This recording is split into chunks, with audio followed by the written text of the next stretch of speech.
3 साल बाद अब मजनू तैयार है बदले के लिए। उधर शाका ने गांव पर कब्जा जमा लिया है और आधा डीएच उसकी नापाक इमारत बन चुका है। मजनू काली घाटियों से निकलकर बादलों को चीरते हुए अपने गांव की ओर रवाना होता है। गांव के मुख्य द्वार पर ताला लगा था तो मजनू ने एक पुराना पेड़ चुना और शेर की तरह उस पर चढ़ गया। छिपते छिपाते गांव के अंदर घुस आया। वहाँ उसने भेष बदला, एक थका हारा मजदूर बन गया, लेकिन आंखों में वही पुरानी बिजली थी। वो जुल्म का तमाशा देख रहा था और चुपचाप अपने ही लोगों की मदद कर रहा था। शाका अपने ताजमहल जैसे महल से सब देख रहा था और जहरीली हंसी हंस रहा था, लेकिन उससे क्या पता था कि अब उस पर कयामत टूटने वाली है।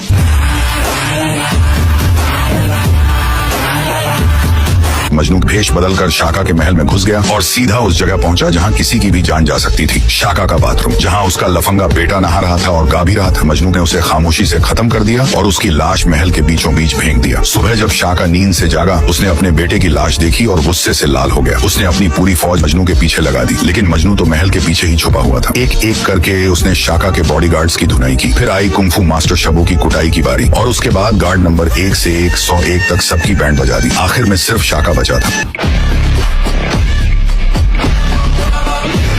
उसने गोली चलाई और मजनू घायल हो गया, लेकिन मजनू ने भी एक तीर निकाला और शाका के सीने के पार कर दिया। तभी गांव वाले अंदर आए और मिलकर उस जालिम लाल देवता को मौत के हवाले कर दिया। उस दिन के बाद गांव में सिर्फ खुशियां थी। मजनू बन गया गांव का असली हीरो। गांव वालों ने उसके लिए एक राजमहल जैसा घर बना दिया और लाखों में एक लैला का रिश्ता भी मजनू से तय हो गया। दोस्तों, कैसी लगी आज की कहानी? अगर मजनू के लिए एक लाइक और फॉलो नहीं किया तो समझो मजनू का तीर छूट जाएगा।